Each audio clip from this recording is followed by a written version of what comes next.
Dear students, আজকে আমার আলোচনার বিষয়বস্তু হলো পলিটিক্যাল সায়েন্স সেকেন্ড সেমিস্টার প্রোগ্রামের স্টুডেন্টদের জন্য তাদের সিলেবাসের ইন্ডিয়ান গভর্নমেন্ট অ্যান্ড পলিটিক্সের একটি পার্ট গণপরিষদের গঠন ও লক্ষ্য, composition and objectives of constituent assembly. তো আজকের এই আলোচনায় প্রথমে গণপরিষদের উদ্ভবের একটা ছোট্ট ইতিহাস আমরা জেনে নিতে পারি। বলা হয়, যুদ্ধোত্তর ভারতের সমকালীন জাতীয়তাবাদী নেতৃবৃন্দ এবং ক্যাবিনেট মিশনের সদস্যদের মধ্যে আলাপ আলোচনার ফলশ্রুতি হিসাবে ভারতের গণপরিষদ গঠিত। 1946 সালে ক্যাবিনেট মিশন ভারতীয় গণপরিষদ গঠনের ক্ষেত্রে নির্দিষ্ট কার্যক্রম গ্রহণ করে। মূল কথা হলো যে তৎকালীন ভারতবর্ষে যে সমকালীন জাতীয়তাবাদী নেতা নেত্রীরা ছিলেন এবং ক্যাবিনেট মিশনের যে সদস্যরা ছিলেন তাদের মধ্যে আলাপ আলোচনার ফলশ্রুতিতে এই গণপরিষদ গঠিত হয় 1946 সালে। এই গণপরিষদ গঠিত হওয়ার পেছনে চারটি মূল নীতি রয়েছে। এই চারটি মূল নীতি হল: ব্রিটিশ শাসিত প্রদেশ এবং দেশীয় রাজ্যগুলি তাদের জনসংখ্যার অনুপাতে গণপরিষদের আসন পাবে। প্রত্যেক প্রদেশ প্রতি 10 লক্ষ জনসংখ্যার জন্য একজন করে প্রতিনিধি গণপরিষদে পাঠাবে। অর্থাৎ তৎকালীন সময়ে ব্রিটিশ শাসিত যে প্রদেশ ছিল এবং দেশীয় রাজ্যগুলি ছিল তাদের সেই এলাকাগুলির জনসংখ্যার অনুপাতে গণপরিষদে সেই এলাকাগুলি আসন পাবে। এবং আরও বলা হয়েছে, প্রত্যেক প্রদেশ থেকে প্রতি 10 লক্ষ জনসংখ্যার জন্য বা 10 লক্ষ নাগরিকদের জন্য বা নাগরিক পিছু একজন করে প্রতিনিধি গণপরিষদে পাঠাতে পারবে। দ্বিতীয় নীতি হল, গণপরিষদের সকল আসন সাধারণ অমুসলমান ও অশিখ, সাধারণ বলতে এখানে অমুসলমান ও অশিখ যারা তাদেরকে বোঝানো হয়েছে, এবং মুসলমান ও শিখ এই 3 সম্প্রদায়ের মধ্যে আনুপাতিক হারে বিভক্ত হবে। 3 সম্প্রদায় বলতে এখানে একটা সাধারণ, একটা মুসলমান ও শিখ, এই 3 সম্প্রদায়ের মধ্যে আনুপাতিক হারে বিভক্ত হবে। 3 নম্বর নীতি হচ্ছে, প্রাদেশিক আইনসভাগুলিতে অবস্থিত প্রতিটি সম্প্রদায়ের সদস্যগণ একক হস্তান্তরযোগ্য সমানুপাতিক ভোটাধিকারের ভিত্তিতে নিজ নিজ সম্প্রদায়ের প্রতিনিধিদের নির্বাচিত করবে। অর্থাৎ প্রাদেশিক যে তৎকালীন আইনসভাগুলি ছিল সেখানে অবস্থিত প্রতিটি সম্প্রদায়ের সদস্যগণ একক হস্তান্তরযোগ্য, অর্থাৎ একজনের একটি ভোট, এই অনুপাতে সমানুপাতিক ভোটাধিকারের ভিত্তিতে নিজ নিজ সম্প্রদায়ের প্রতিনিধিদের নির্বাচিত করবেন। 4 নম্বর হচ্ছে, দেশীয় রাজ্যগুলিকে 93 জন প্রতিনিধি পাঠানোর সুযোগ দেওয়া হয়। তৎকালীন যে দেশীয় রাজ্য ছিল সেই দেশীয় রাজ্যগুলির মধ্য থেকে মোট 93 জন প্রতিনিধি পাঠানোর সুযোগ দেওয়া হয়।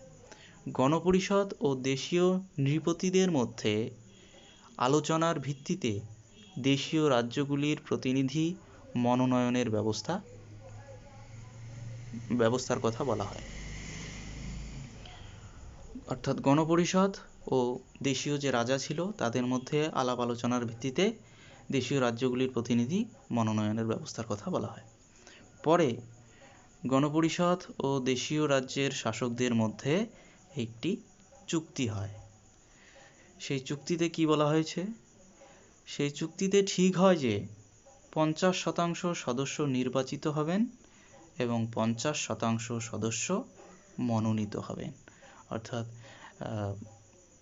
দেশীয় রাজ্যগুলি থেকে যে প্রতিনিধি পাঠানো হবে তার মধ্য থেকে 50% সদস্য নির্বাচিত হবেন এবং 50% সদস্য মনোনীত হবেন। 1936 সালে নির্বাচিত প্রাদেশিক আইনসভাগুলি নির্বাচক মণ্ডলী হিসাবে কাজ করে। এখানে বলা প্রয়োজন যে নির্বাচক মণ্ডলী বলতে আমরা কি বুঝি। অর্থাৎ 1936 সালে যে প্রাদেশিক আইনসভাগুলি নির্বাচিত হয়েছিল এবং গঠিত হয়েছিল, তারা সেই আইনসভাগুলি নির্বাচক মণ্ডলী হিসাবে কাজ করে। অর্থাৎ এই আইনসভাগুলির মধ্যে যেসব সদস্য নির্বাচিত হয়েছেন তারাই গণপরিষদের সদস্যদের নির্বাচিত করবেন। অর্থাৎ অনেকটা রাষ্ট্রপতি নির্বাচনের মতো গণপরিষদের সদস্য নির্বাচিত করার ব্যবস্থা করা হয়। এখানে জনগণের প্রত্যক্ষ কোনো ভোটের ব্যাপার নেই। সেই আইনসভাগুলির যারা সদস্য তারাই গণপরিষদের প্রতিনিধিকে নির্বাচিত করবেন। সীমাবদ্ধ ভোটাধিকারের ভিত্তিতে প্রাদেশিক আইনসভাগুলি গঠিত হয়েছিল। তৎকালীন ভোটাধিকার সীমাবদ্ধ ছিল, এখনকার মতো নয়। 1935 সালের ভারত শাসন আইন অনুযায়ী তৎকালীন ভারতে প্রাপ্তবয়স্ক মানুষের মাত্র 25% ভোটাধিকার ছিল। সেই ভোটাধিকার কিসের ভিত্তিতে নিয়োগ হতো, ঠিক করা হতো? শিক্ষাগত ও সম্পত্তিগত যোগ্যতার ভিত্তিতে। অর্থাৎ যার শিক্ষাগত যোগ্যতা ও সম্পত্তিগত যোগ্যতা রয়েছে তারাই এই ভোট দেওয়ার অধিকার পেয়েছিল। নেক্সট পয়েন্ট হচ্ছে প্রতিনিধিত্বের বিভাজন। অর্থাৎ প্রতিনিধিকে কিভাবে বিভাজিত করা হয়েছিল বিভিন্ন অঞ্চল বা এলাকায়। ক্যাবিনেট মিশনের প্রস্তাব অনুসারে গণপরিষদের মোট সদস্য সংখ্যা স্থির হয় 389 জন।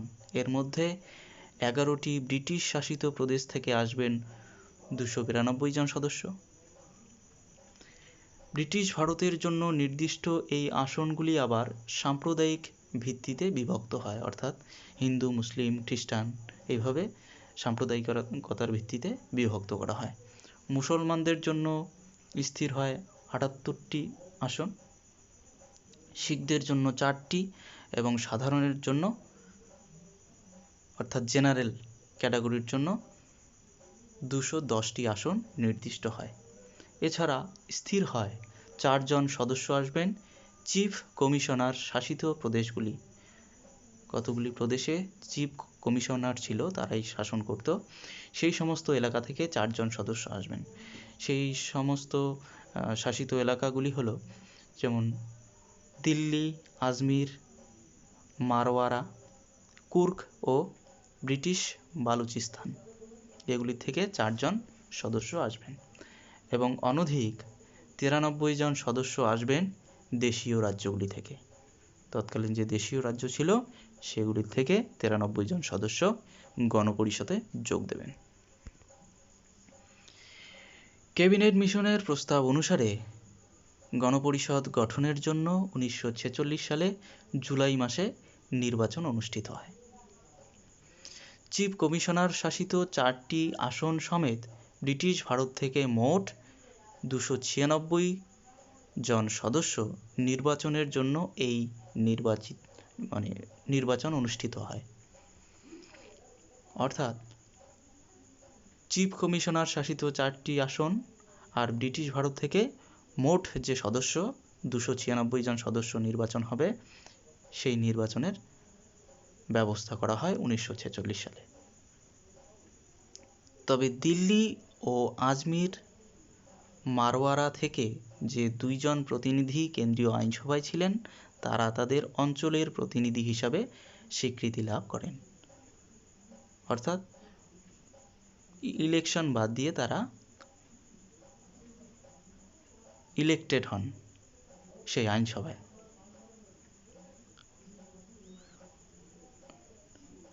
আইনসভায় স্বীকৃতি লাভ করেন। যাই হোক, এই নির্বাচনে কংগ্রেস বিপুল সংখ্যাগরিষ্ঠতা লাভ করে। 292টি প্রাদেশিক আসনের মধ্যে কংগ্রেস লাভ করেন 208টি আসন, অর্থাৎ বেশিরভাগ আসন কংগ্রেসই লাভ করে। 9টি আসন ব্যতীত সাধারণ সবকটি আসন পায় কংগ্রেস, শুধুমাত্র 9টি আসন কংগ্রেস পায়নি, আর বাকি সবগুলোই কংগ্রেসই জিতেছিল।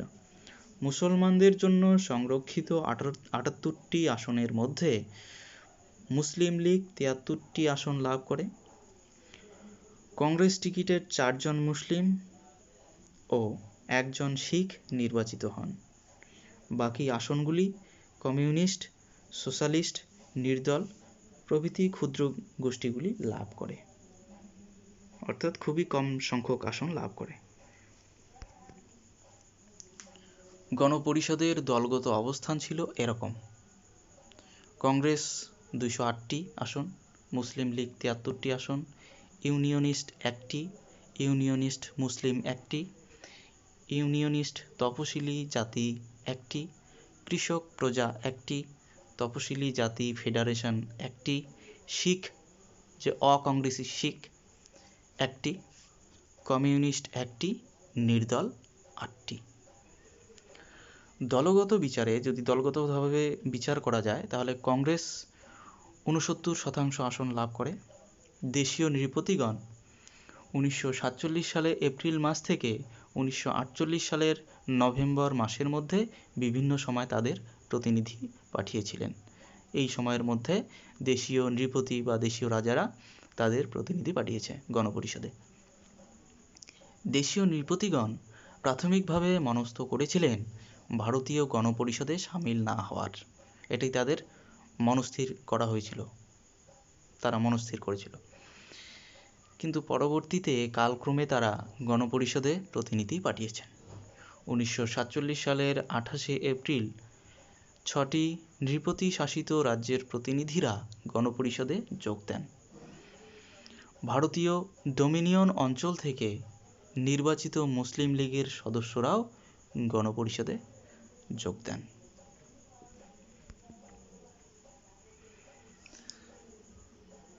পরবর্তীতে বলা যায় যে গণপরিষদে বহু বিশিষ্ট ব্যক্তি ছিলেন, গণ্যমান্য ব্যক্তিরা ছিলেন।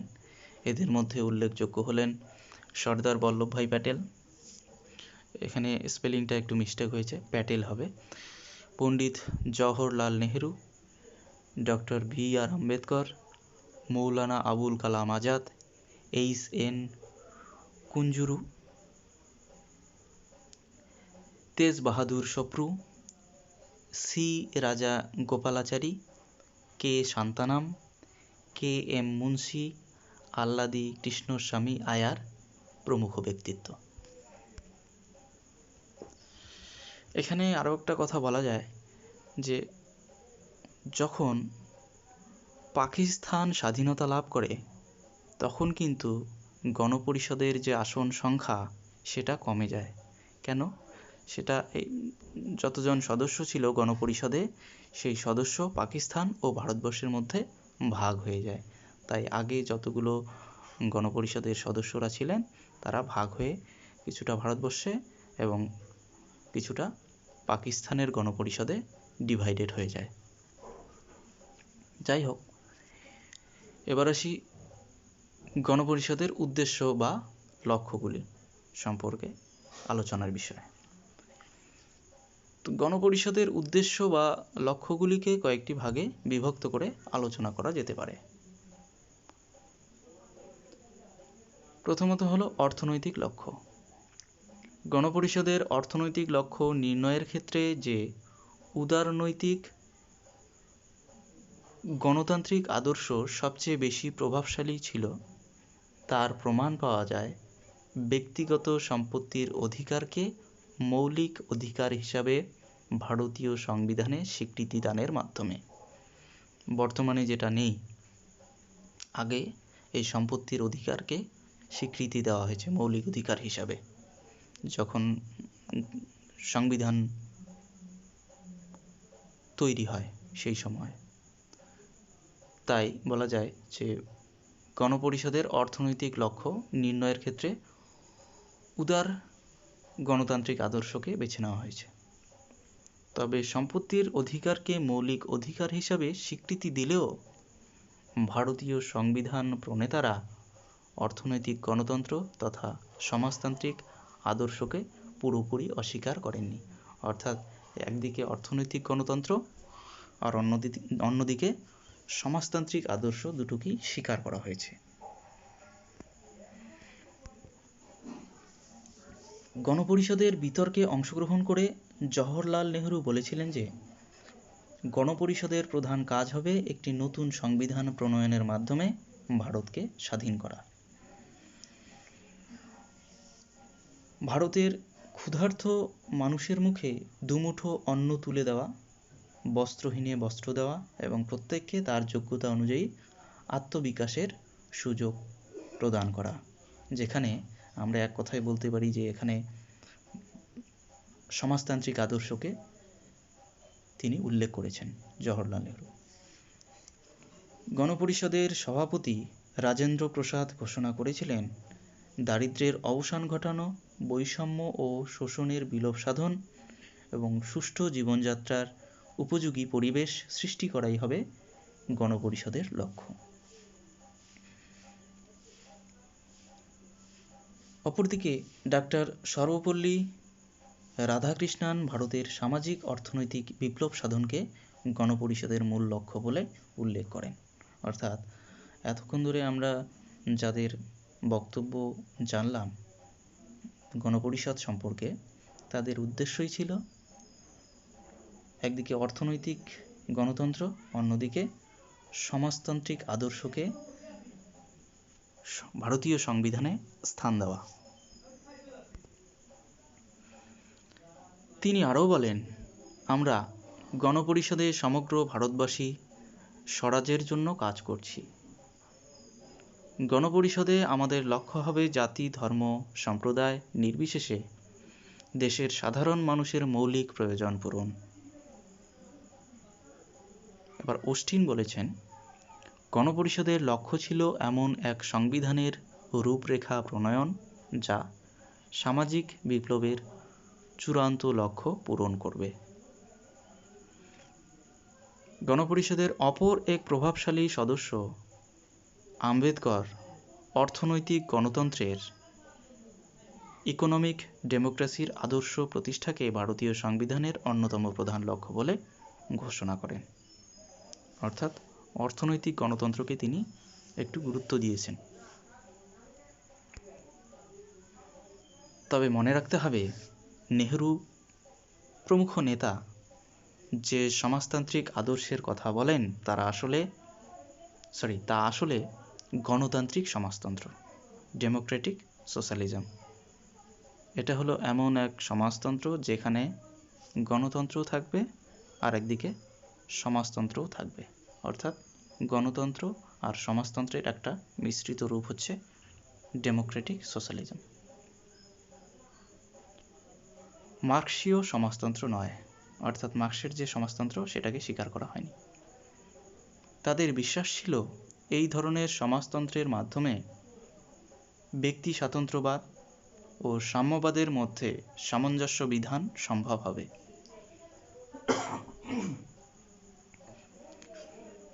বিখ্যাত সংবিধান বিশারদ দুর্গাদাস বসু মন্তব্য করেন, ভারতীয় সংবিধানের প্রণেতারা যে জিনিসটা করতে চেয়েছিলেন সেটি হলো অবাধ ব্যক্তিগত উদ্যোগের অন্তর্নিহিত ত্রুটিগুলি দূর করে ব্যক্তি স্বাতন্ত্র্যবাদ ও সমাজতন্ত্রবাদের মধ্যে একটা সুষ্ঠু সামঞ্জস্য বিধানের ব্যবস্থা করা।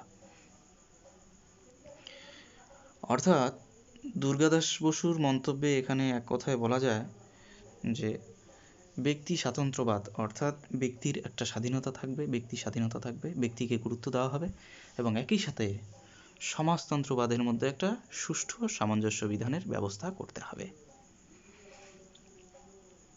এটাই ছিল ভারতীয় গণপরিষদের সংবিধান সৃষ্টির উদ্দেশ্য। সামাজিক লক্ষ্য। ভারতীয় সংবিধানের অন্যতম স্থপতি ডাক্তার আম্বেদকর বিশ্বাস করতেন যে সামাজিক ক্ষেত্রে গণতন্ত্র না থাকলেও রাজনৈতিক গণতন্ত্র স্থায়ী হতে পারে না। অর্থাৎ রাজনৈতিক গণতন্ত্রকে স্থায়ীকরণ করতে গেলে সামাজিক ক্ষেত্রে গণতন্ত্র অবশ্যই প্রয়োজন। গান্ধীজি আবার কি বলেছেন, যে তিনি বলেছেন যে এমন এক স্বপ্নের ভারত গঠন করতে হবে যেখানে দরিদ্রতম মানুষটিও মর্যাদার আসনে প্রতিষ্ঠিত থাকবে। অর্থাৎ সেখানে সবাই সমান, ধনী দরিদ্র কোনো উঁচু নিচু ভেদাভেদ নেই, যেখানে সাম্প্রদায়িক সম্প্রীতি বজায় থাকবে, অস্পৃশ্যতা ও উত্তেজক মাদকদ্রব্যের অভিশাপ থেকে সকলে মুক্ত থাকবে। এই সামাজিক ন্যায় বিচার প্রতিষ্ঠার আদর্শটি সংবিধানের প্রস্তাবনা এবং অন্যান্য বিভিন্ন ধারায় প্রতিফলিত হতে দেখা যায়। এই যে সামাজিক ন্যায় বিচার, এটার যে প্রতিষ্ঠার আদর্শ, সংবিধানের যে প্রস্তাবনা এবং অন্যান্য বিভিন্ন ধারায় এর প্রতিফলন আমরা দেখি। সমস্ত রকম বৈষম্যের অবসান, ধর্মীয় স্বাধীনতা, সকলের মধ্যে সৌভ্রাতৃত্ব প্রতিষ্ঠা, অস্পৃশ্যতা বিলোপ, অনগ্রসর শ্রেণী বিশেষ সংরক্ষণ ব্যবস্থা, স্বশাসনের অবসান, সহিষ্ণুতা প্রভৃতি আদর্শগুলি সংবিধানের বিভিন্ন অংশে স্থান পেয়েছে। এখানে স্বশাসন বানানটা ভুল হয়েছে, দন্তে শয়বায় হবে, যাই হোক। তো এই হলো ভারতীয় সংবিধান সৃষ্টির সামাজিক লক্ষ্য। এই আদর্শগুলি সংবিধানের বিভিন্ন ধারা যদি আমরা পর্যবেক্ষণ করি বা বিশ্লেষণ করি, এগুলোর উল্লেখ আমরা পাই। সর্বশেষে হলো রাজনৈতিক লক্ষ্য। সার্বভৌম সাধারণতন্ত্র, ধর্মনিরপেক্ষতা, সংসদীয় গণতন্ত্র, সর্বজনীন প্রাপ্তবয়স্কের ভোটাধিকার, স্বাধীন ও নিরপেক্ষ বিচার বিভাগ, দায়িত্বশীল শাসন ব্যবস্থা, ন্যায় বিচার প্রতিষ্ঠা, নাগরিক অধিকার ও স্বাধীনতা প্রতিষ্ঠা প্রভৃতি রাজনৈতিক লক্ষ্যকে সামনে রেখে গণপরিষদের সদস্যগণ সংবিধান রচনার কাজে হাত দেন। বলা বাহুল্য, এগুলি সবই উদারনৈতিক গণতান্ত্রিক আদর্শের প্রতিফলন। অর্থাৎ এই যে আদর্শগুলো, যেগুলো তোমাদের ক্লাসে আমি আলোচনা করেছিলাম, এই যে আদর্শগুলো, যেমন সার্বভৌম সাধারণতন্ত্র, ধর্মনিরপেক্ষতা, সংসদীয় গণতন্ত্র, এগুলো আলোচনা হয়েছিল তোমাদের ক্লাসে। তো যাই হোক, এই আদর্শগুলো সবগুলি হলো উদারনৈতিক গণতান্ত্রিক আদর্শের প্রতিফলন। এগুলি হলো ভারতীয় গণপরিষদের সংবিধান গঠনের উদ্দেশ্যে রাজনৈতিক লক্ষ্য। যাই হোক, এখানে একটা কথা বলা প্রয়োজন, যে এবার যদি প্রশ্ন করা হয় যে ভারতীয় সংবিধানের বা গণপরিষদ গঠনের উদ্দেশ্য বা লক্ষ্য কি হতে পারে, তো এক কথায় আমরা উত্তর দিতেই পারি যে গণপরিষদের বা গণপরিষদ গঠনের উদ্দেশ্য হলো সংবিধান রচনা করা। কিন্তু শুধু সংবিধান রচনা করাই এর শেষ উত্তর হতে পারে না, কারণ যদি আমরা সংবিধানকে বিশ্লেষণ করি তাহলে